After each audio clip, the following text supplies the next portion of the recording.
আমার দাম বাড়তি হচ্ছে কিন্তু আমার স্যালারি বাড়তেছে না, আমার ব্যবসার সুযোগ বাড়তেছে না। আমার প্রতিক্রিয়া হচ্ছে ভাইয়া, চালের বাজার বলেন, ডালের বাজার বলেন, সবগুলা বাজারই প্রতিনিয়ত বাড়ার মধ্যেই আছে। তো আমরা মিডিয়ার মাধ্যমে বলছিলাম যে বাজারটা নিয়মিত করার জন্য সরকারের কাছে অনুরোধ জানাইছি, কিন্তু বাজার নিয়মিত হয়নি। বাজার বাবা এক মাস আগে যেই অস্বাভাবিক ভাড়াটা বাড়ছে, এখন 2 টাকা 1 টাকা কমলো, এটারে কমতির কথা বলা যায় না, কারণ 8 টাকা 10 টাকা প্রতি কেজি চাউলে বাড়ছে।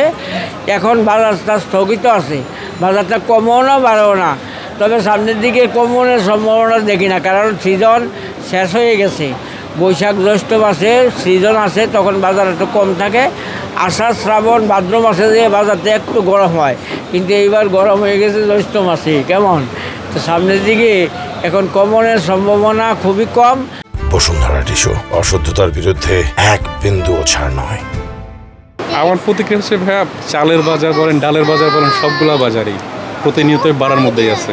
গত 15-16 বছরে দাম 10 টাকা বাড়ার পরে যে 12 টাকা কমেছে এমন কোনো রেকর্ড নেই। 10 টাকা বাড়ার পর 2 টাকা কমে।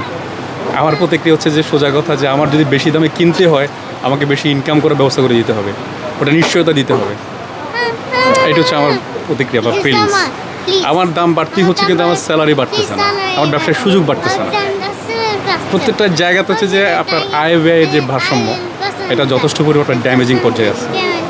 এটা কভার করলে আসলে ঈদের পর যে বাজারটা বাড়ছে, তো আমরা মিডিয়ার মাধ্যমে বলছিলাম যে বাজারটা নিয়মিত করার জন্য সরকারের কাছে অনুরোধ জানাইছি, কিন্তু বাজার নিয়মিত হয়নি।